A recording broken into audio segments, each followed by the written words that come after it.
Hi అండి అందరికీ welcome back to my channel. ఈరోజు అయితే పూరి జగన్నాథ్ ఆలయం గురించి మనం కొన్ని మిస్టరీస్ అయితే చూడబోతున్నాం. ఫస్ట్ వచ్చేసి ఆలయ నిర్మాణం అన్నమాట. ఆలయ నిర్మాణం ఎలా జరిగిందని తెలుసుకోవాలంటే మనం ద్వాపర యుగం లాస్ట్కి వెళ్ళాలి, ఎండింగ్కి. మహాభారత యుద్ధం జరిగిన తర్వాత గాంధారి శాపం వల్ల ద్వారకా వాసులు అండ్ శ్రీకృష్ణుడి వంశానికి చెందిన వాళ్ళు అందరూ చనిపోతారు. చివరిగా మిగిలేది శ్రీకృష్ణుడు, బలరాముడు అండ్ వాళ్ళ రథసారథులు అనమాట. అయితే ఒకరోజు శ్రీకృష్ణుడు బలరాముడిని ధ్యానం చేస్తుండగా పిలుస్తాడు. నేను కూడా ధ్యానం చేస్తాడని ఆయన చెప్తుండగా బలరాముడిలో ఎటువంటి కదలిక కానీ ఎటువంటి సమాధానం కానీ ఉండదు. అప్పుడే శ్రీకృష్ణుడు ఒకటి గమనిస్తాడు. బలరాముడి ఆత్మ బయటికి రావడం చూసి నేను కూడా నా తనువుని చాలించి త్రిలోకానికి వెళ్ళాలన్న విషయం శ్రీకృష్ణుడికి అర్థమవుతుంది. అయితే అక్కడ ఉన్న మిగిలిన ప్రజలను అయితే కాపాడమని అర్జునుడికి రథసారథుల ద్వారా సందేశం పంపిస్తాడనమాట శ్రీకృష్ణుడు. ఇది ఇలా ఉండగా ఆయన ఒక చెట్టు కింద విశ్రాంతి తీసుకోవడానికి అడవికి వెళ్తాడనమాట. అడవికి వెళ్ళి అక్కడ ఒక చెట్టు కింద విశ్రాంతి తీసుకుంటూ ఉండగా జరా అనే ఒక వేటగాడు ఆయన పాదాన్ని చూసి అది ఒక జింక పాదం అనుకొని బాణాన్ని విసురుతాడనమాట. అయితే బాణం విసిరిన తర్వాత అది శ్రీకృష్ణుడి పాదానికి తగిలి చాలా పెద్ద గాయమై దాని నుంచి రక్తం ఏరులుగా ప్రవహిస్తూ ఉంటుంది. అయితే ఇది జరిగిన తర్వాత జరా తెలుసుకొని అది శ్రీకృష్ణుడి పాదం అని చెప్పి అది జింక పాదం కాదని చెప్పి చాలా పశ్చాత్తాపడతాడనమాట. అయితే శ్రీకృష్ణుడి దగ్గరికి వచ్చి నన్ను చంపేయండి, నేను చేసింది తప్పు, నన్ను క్షమించండి అని అడుగుతాడనమాట జరా. అయితే శ్రీకృష్ణుడు ఇది కాలానికి తగిన విధంగానే జరిగింది అని చెప్పేసి జరాని సముదాయించేసి ఆయన అక్కడ తనువు చాలిస్తాడనమాట. ఇది మొత్తం అయిపోయిన తర్వాత అర్జునుడు అక్కడికి చేరుకుంటాడు. అర్జునుడు అక్కడికి చేరుకునే లోపు శ్రీకృష్ణుడు తనువు చాలించి ఉంటాడు. అయితే శ్రీకృష్ణుడికి అంతిమ సంస్కారాలు అన్నీ చేసిన తర్వాత ఆయన ప్రతి బాడీ పార్ట్ కాలిపోయి బూడిద కింద మారుతుంది, కానీ ఆయన గుండె మాత్రం మిలమిలా మెరుస్తూ ఒక వజ్రంలాగా బ్లూ కలర్ స్టోన్ లాగా ఉంటుందన్నమాట. ఇది చూసిన అర్జునుడికి ఏమీ అర్థం కాదు. అయితే ఆకాశవాణి కల్పించుకొని అర్జున, ఈ గుండెని ఒక వేప మొద్దుకి కట్టేసి సముద్రంలో వదిలేయమని చెప్తుందన్నమాట ఆకాశవాణి. అయితే ఇది విన్న అర్జునుడు ఆకాశవాణి చెప్పినట్టుగానే చేస్తాడనమాట. అయితే ఇదిలా జరుగుతుండగా ఈ గుండె కొట్టుకొని ఒడిస్సా తీరానికి, అదే ఇప్పుడు పూరికి చేరుకుంటుంది. అక్కడ ఏ వేటగాడు, జరా అనే వేటగాడు ఎవరైతే శ్రీకృష్ణుని చంపాడో తరువాత కాలంలో అదే వేటగాడు బిస్వాబసు అనే పేరుతో ఆటంకుల జాతిలో పుడతాడనమాట. అయితే ఈయన తర్వాత కాలంలో ఒక నాయకుడు కూడా అవుతాడు ఆటంకుల జాతికి. అయితే విషయం ఏంటంటే ఈ గుండె అనేది బిస్వాబసు దగ్గరికి చేరుతుంది.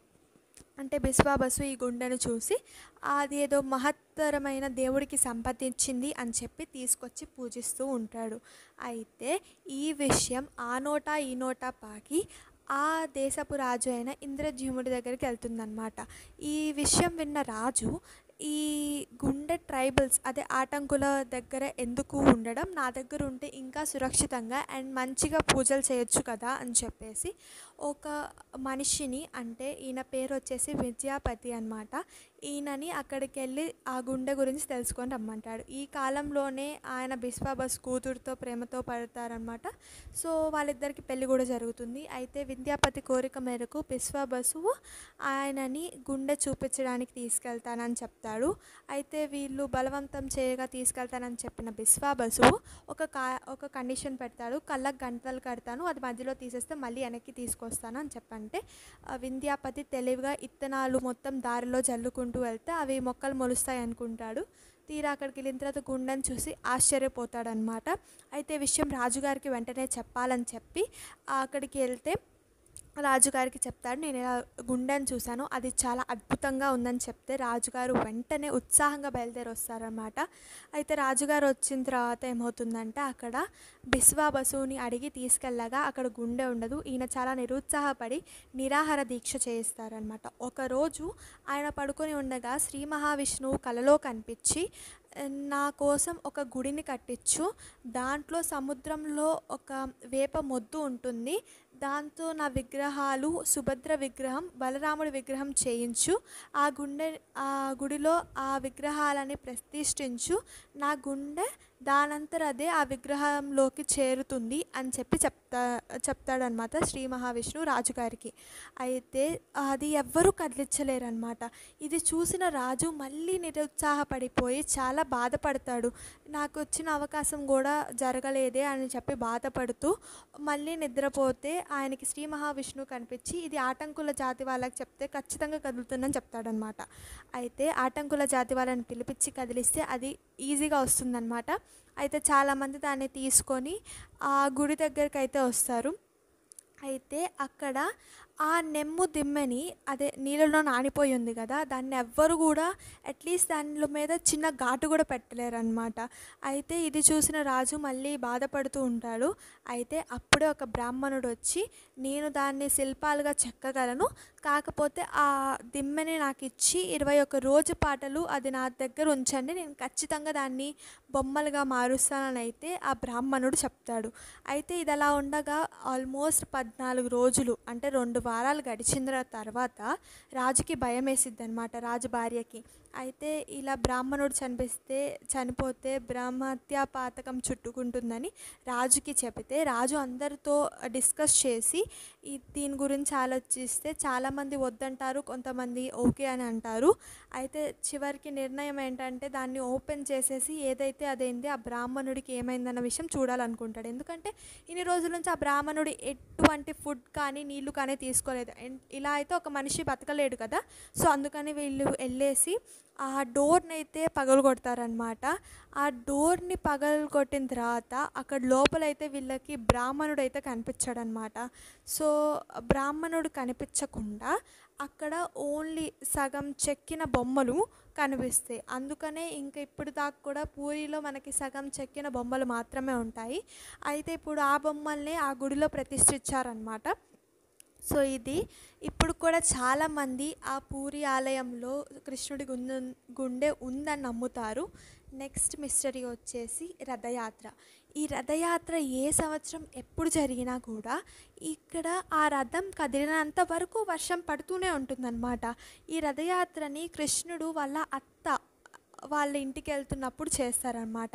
చాలామంది ఆ అత్త అంటే కంసుడి భార్య అంటారు, లేకపోతే వేరే అత్త అని కూడా అంటారు. కానీ ఈ రథయాత్ర జరుగుతున్నప్పుడు ఆ రథం ఎక్కడి వరకు కదులుతుందో అక్కడి వరకు అయితే వర్షం పడుతుంది. నెక్స్ట్ మిస్టరీ వచ్చేసి ఇక్కడ ప్రసాదం. ఈ ప్రసాదాన్ని అయితే 7 కుండల్లో వండుతారు. ఫస్ట్ పైన ఉన్న కుండలోది ప్రసాదం ఉడుకుతుంది, అండ్ దాని తర్వాత కిందది, అలా ఆర్డర్ వైజ్గా లాస్ట్కి వచ్చేసి ఆ పొయ్యి మీద ఉన్న ఫస్ట్ కుండ ఉడుకుతుందన్నమాట. ఇదన్నమాట ఆ ప్రసాదం మిస్టరీ. పూరిలో ప్రసాదం ఎప్పుడూ అయిపోదు. పొద్దున్న నుంచి సాయంత్రం దాకా ఎప్పుడు వెళ్ళినా అక్కడ ప్రసాదం ఉంటూనే ఉంటుంది. చివరికి ఆలయం మూసే టైంకి మాత్రమే అక్కడ ప్రసాదం అయిపోతుంది. అయితే ఇక్కడ 800 మంది పనిచేస్తారనమాట ఈ ప్రసాదం చేయడానికి. 5000 పొయ్యిలు పొద్దున్న వెలిగించినవి వెలుగుతూనే ఉంటాయి అన్నమాట. సో ఇది ఈ ప్రసాదం గురించి మిస్టరీ. ఇక్కడ పొద్దున్న నుంచి సాయంత్రం దాకా ఖచ్చితంగా ఎప్పుడు వెళ్ళినా ప్రసాదం ఖచ్చితంగా దొరుకుతుంది. ఎందుకంటే ఎప్పటికప్పుడు ప్రసాదం ప్రిపేర్ చేస్తూనే ఉంటారు కాబట్టి ఇక్కడ ప్రసాదానికి లోటే ఉండదన్నమాట. ఇక్కడ ప్రసాదాన్ని మహాప్రసాదంగా భావించి ప్రజలందరూ చాలా ఆనందంతో స్వీకరిస్తారు. ఇక్కడ ఈ దాంట్లో మిస్టరీ ఏంటంటే కుండలలో ఉన్న ప్రసాదం ఫస్ట్ పైన ఉన్న కుండల్లో ఉడకడమే అన్నమాట ఈ మిస్టరీ వచ్చేసి. ఈ ప్రసాదం ఎప్పటికీ అయిపోదు. దీనికోసం 800 మంది ప్రత్యేకంగా తయారు చేస్తారనమాట ఈ ప్రసాదం వచ్చేసి. అండ్ ఇది చాలా బాగుంటుందని చాలామంది చెప్తుంటారు. నెక్స్ట్ వచ్చేసి ఆలయం నీడ కూడా ఎప్పుడూ కింద పడదనమాట. ఏ సమయంలో చూసినా ఆలయపు నీడ పక్కన కానీ ఎక్కడా కూడా పడదనమాట.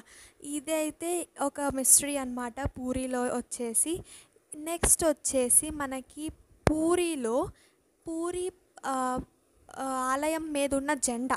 ఈ జెండా వచ్చేసి చాలా పెద్ద మిస్టరీ. అదేంటంటే మనకి గాలి ఒక దిక్కు నుంచి వస్తే ఈ పూరి జగన్నాథ ఆలయంపై ఉన్న జెండా ఇంకో దిక్కు వైపు ఎగురుతుంది. అయితే ఇది ఇప్పుడు దాకా ఎవరికీ తెలియని మిస్టరీ. కానీ ఇంకొక విషయం వచ్చేసి ఈ జెండాని ప్రతిరోజు మార్చాలి. ఒకవేళ ఒకరోజు కూడా నిర్లక్ష్యం చేసి మార్చకపోతే 18 సంవత్సరాల వరకు ఆ గుడిని మూసేయాలన్న విషయం పూజారులు భావిస్తారనమాట. సో రోజు ఒక పూజారికి మారుస్తారనమాట ఈ జెండాని. ఇది ఒక పెద్ద మిస్టరీ అనమాట. మిస్టరీ వచ్చేసి ఆ ఆలయంపై ఉన్న సుదర్శన చక్రం. ఈ సుదర్శన చక్రాన్ని కూడా మిస్టరీగా భావించారు చాలామంది. సో చాలామంది ఇప్పటిదాకా కూడా దీన్ని ఎవరైతే సాల్వ్ చేయలేకపోయారో ఇది కూడా పూరిలో ఒక అన్సాల్వ్డ్ మిస్టరీ అనమాట. అదేంటంటే మనము ఏ డైరెక్షన్ నుంచి ఈ సుదర్శన చక్రాన్ని చూసినా అది మన వైపే చూస్తుందని అనిపిస్తుందంట. అంటే అలానే డైరెక్షన్ కనిపిస్తుందంట. ఇది ఎందుకన్నది ఎవరికీ తెలీదు అండ్ ఎవరు ఇప్పటిదాకైతే కనిపెట్టలేకపోయారు. This is one of the unsolved mystery in Puri అని అయితే చాలామంది సైంటిస్ట్ చెప్తారు. నెక్స్ట్ మిస్టరీ వచ్చేసి 12 ఇయర్స్కి ఒకసారి కృష్ణుడి గుండె ఏదైతే ఉందని మనం నమ్ముతామో దాన్ని పూజారులు కొత్త విగ్రహంలోకి మారుస్తారనమాట 12 ఇయర్స్కి ఒకసారి. ఇది జరుగుతున్నప్పుడు పూరిలో కరెంట్ సప్లై ఉండదు అండ్ మార్చే పూజారులు ఎవరైతే ఉంటారో వాళ్ళకు కళ్ళకు గంతలు కట్టుకొని మారుస్తారని అయితే చాలామంది చెప్తారు. అండ్ ఇది ఇప్పుడు దాకా ఒక పెద్ద విషయం అన్నమాట. మిస్టరీ కూడా కాదు, అది జస్ట్ ఇన్ఫర్మేషన్ అండ్ జరుగుతుందో లేదో మనకు కూడా తెలియదు. నెక్స్ట్ ఇది అయితే చాలామంది నమ్ముతారు అక్కడ గుండె ఉందని చెప్పేసి, ఆల్మోస్ట్ అందరూ అలాంగ్ విత్ మీ అనమాట, అందుకని చెప్తున్నాను. నెక్స్ట్ వచ్చేసి ఆలయపు నీడ. ఆలయపు నీడ ఏ టైంలో మనం వెళ్ళి చూసినా ఆలయపు నీడ అక్కడైతే పడి కనిపించదు.